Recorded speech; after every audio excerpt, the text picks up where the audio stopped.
പ്രധാനമന്ത്രി നരേന്ദ്രമോദി ജപ്പാൻ സന്ദർശനത്തിലാണ്. 8ാം തവണയാണ് അദ്ദേഹം ജപ്പാൻ സന്ദർശിക്കുന്നത്. US-ഉമായിട്ട് ഈ തീരുവ പ്രശ്നത്തിൽ ഇങ്ങനെ നിൽക്കുമ്പോൾ ജപ്പാനിലേക്കുള്ള സന്ദർശനത്തിന് വലിയ പ്രാധാന്യം ഉണ്ട്. ഒരു സാധാരണ പറയാറുണ്ട്, ഭൂമി ഉരുണ്ടതാണല്ലോ.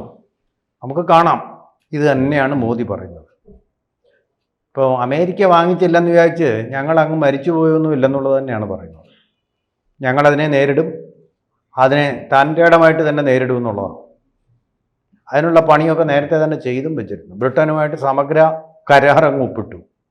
ഇത് കരാർ സാഫല്യത്തിൽ എത്തിയില്ലെങ്കിൽ അങ്ങനെ ഒരു സംശയം ഉണ്ടായതുകൊണ്ട് നേരത്തെ അത് ചെയ്തു വെച്ചു. വേണ്ടതൊക്കെ ചെയ്തു വെച്ചിട്ടായിരുന്നു. ഇനിയിപ്പോൾ 2 കാര്യങ്ങളുള്ളത്. ഒന്ന് തുണിയുടെ കാര്യത്തിലാണ്.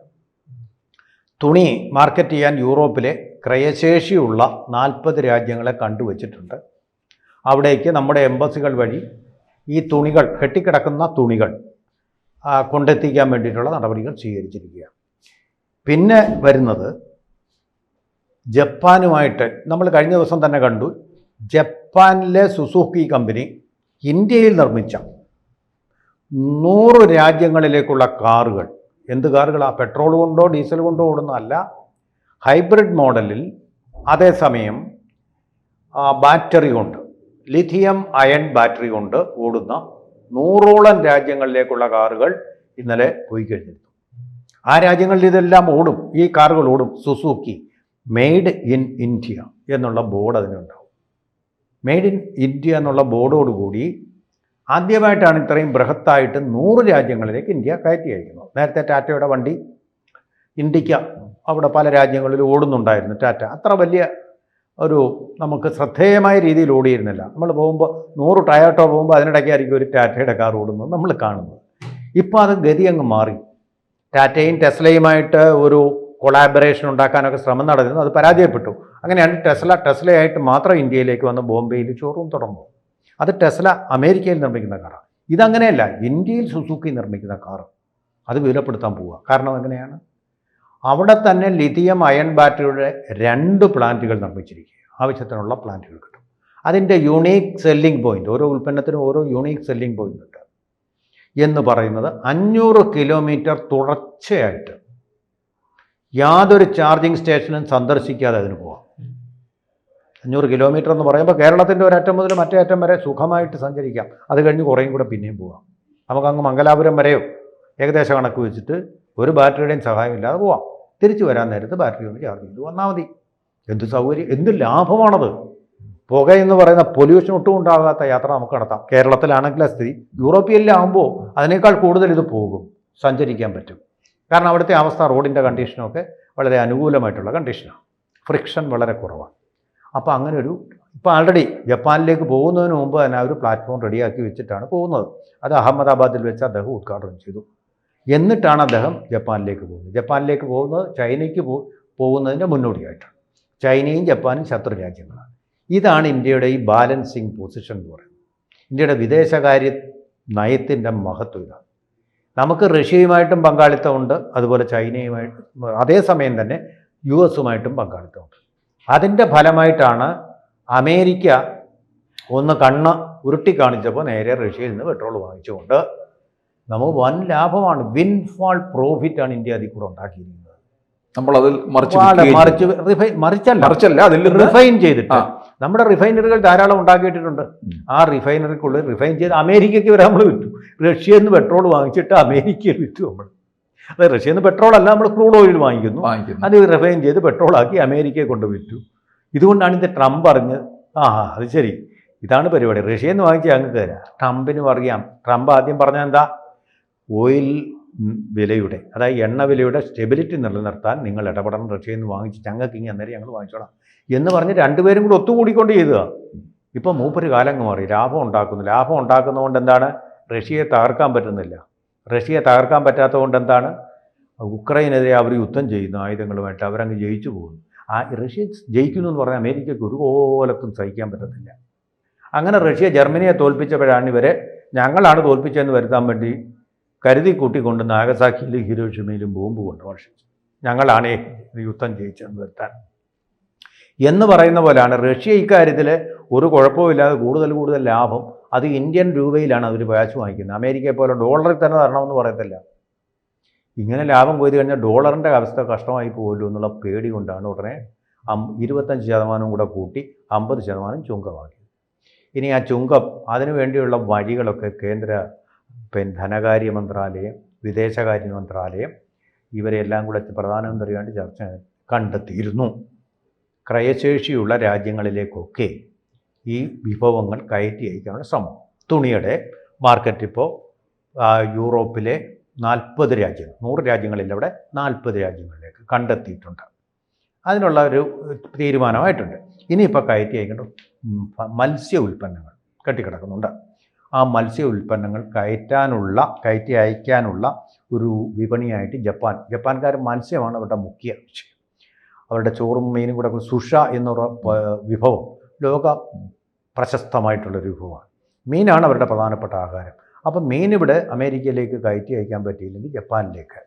ജപ്പാന് സമൃദ്ധമായ കടൽ തീരമുണ്ട്. പക്ഷേ ഇന്ത്യയുടെ ഈ കൊഞ്ച് എന്ന് പറയുന്ന അതുപോലെ ലോബ്സ്റ്റർ, അതാണ് അമേരിക്കയ്ക്ക് ഇഷ്ടം.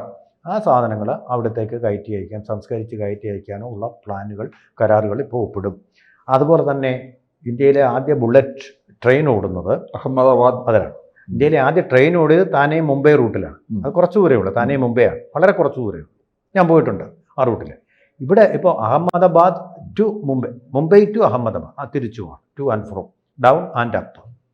അതിന് 10 ട്രെയിനുകളിപ്പോൾ, ഒന്നല്ല 10 ട്രെയിനുകളിപ്പോൾ ബുള്ളറ്റ് ട്രെയിൻ നിലവിൽ വന്നിട്ട് വരാൻ സമയം എടുക്കും. ആയിക്കഴിഞ്ഞു, സമയം ആയിക്കഴിഞ്ഞു. ഉടനെ ഉണ്ടാവും. ഈ വർഷം അടുത്ത തെരഞ്ഞെടുപ്പിന് മുമ്പ് തന്നെ അത് കമ്മീഷൻ രാജ്യത്തിന് സമർപ്പിക്കും. പാതയിലൂടെ, കാരണം സേഫ് ആയിരിക്കണം. 300 കിലോമീറ്ററൊക്കെ അതിൻ്റെ വേഗം. അപ്പോൾ ഇരുവശങ്ങളിലും ഒരു ഭിത്തിയോ എന്തെങ്കിലും ഇല്ലാതെ ഇത് പോകുന്നത് സേഫ് ആയിരിക്കില്ല. കവച് ടെക്നോളജി ഉണ്ട്, അപകടം വരാത്ത. എനിക്ക് തോന്നുന്ന ടെക്നോളജി കുറച്ചുകൂടി അപ്ഗ്രേഡ് ചെയ്യാൻ 2014 നരേന്ദ്രമോദി അധികാരത്തിൽ വന്ന നാൾ മുതൽ പറയുന്ന ഒരു കാര്യമാണ് ബുള്ളറ്റ് ട്രെയിൻ ഇവിടെ കൊണ്ടുവരണം. കാളവണ്ടി യുഗത്തിൽ നിന്ന് നമ്മൾ ഈ ബുള്ളറ്റ് യുഗത്തിലേക്ക്. അല്ല, ട്രെയിൻ ഗതാഗതത്തിൻ്റെ വലിയ നേട്ടം ഈ 10 വർഷത്തിനിടയിൽ രാജ്യത്തുണ്ടായിട്ടുണ്ട്. ട്രെയിൻ മാത്രമല്ല, കപ്പൽ, തുറമുഖങ്ങൾ. നമ്മുടെ വിഴിഞ്ഞം നോക്കൂ, 400 കപ്പലുകളാണ് വന്ന് അടുത്തിരിക്കുന്നത്. ഇന്ന് ആഘോഷിക്കുക. താരാജിൻ്റെ ഇൻസ്റ്റിറ്റ്യൂട്ട് സാഗർമാല പദ്ധതിയിൽ കൂടെ കേന്ദ്രമാണ് തുടക്കമിട്ടത്. അതുപോലെ തന്നെ നമ്മളിപ്പോൾ സാധാരണക്കാരെല്ലാം വിമാനത്തിലാണ് പോകുന്നത്. അല്ലേ? സാധാരണക്കാരെല്ലാം ഇപ്പോൾ തീവണ്ടിക്ക് പകരം വിമാനത്തിൽ പോകുന്നുണ്ട്. വിമാനത്തിൽ പോകുമ്പോൾ അപ്പോൾ വിമാനത്തിൻ്റെ ടെക്നോളജി തീവണ്ടിയുടെ ടെക്നോളജി അപ്ഡേറ്റ് ചെയ്യില്ലെങ്കിൽ തീവണ്ടിയിൽ ആരും പോകില്ല. അതുകൊണ്ടാണ് ഈ ബുള്ളറ്റ് ട്രെയിൻ, അതുപോലെ തന്നെ വന്ദേ ഭാരത് എന്ന് തുടങ്ങിയവയുടെ ആവശ്യം വരുന്നത്. കാരണം ട്രെയിൻ പോലുള്ള സൗകര്യങ്ങൾ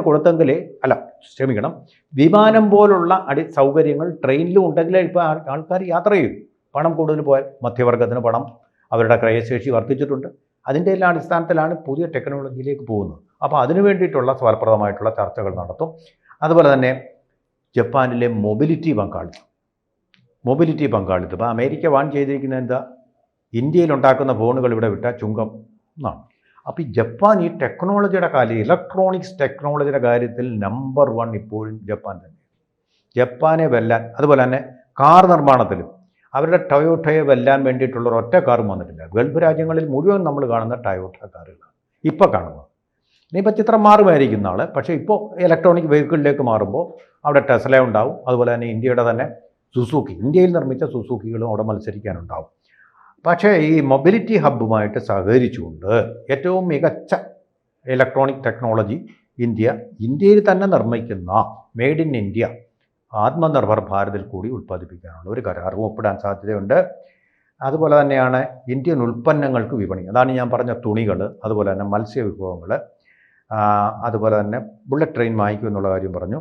പിന്നെ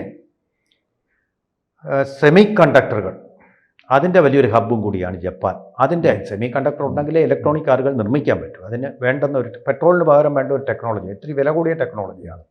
അത് ക്രമേണ അത് കൂടുതൽ ഉൽപ്പാദിപ്പിക്കും തോറും വില കുറഞ്ഞും വരും.